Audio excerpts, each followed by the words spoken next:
For lack of long-term planning, many countries enjoyed boom periods but did not invest in diversification, human capital, infrastructure, or education.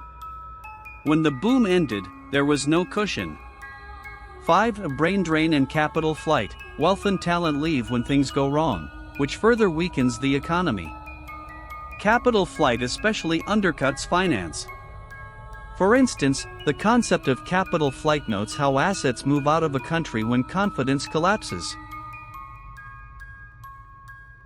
What lessons can countries draw from this?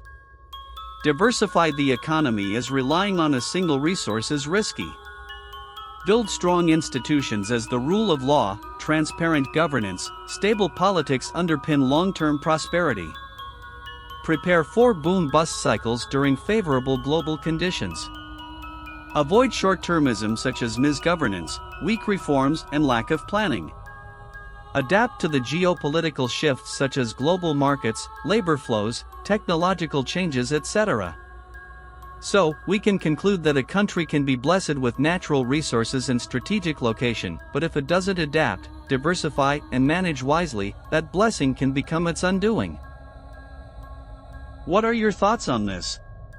I spend a lot of time researching these articles. If you like this information, please subscribe and help me grow my channel. You can find the details of channels in my bio and description. Faint Whispers on YouTube, Faint Whispers on TikTok, and Doodle Snips on YouTube for short animated videos.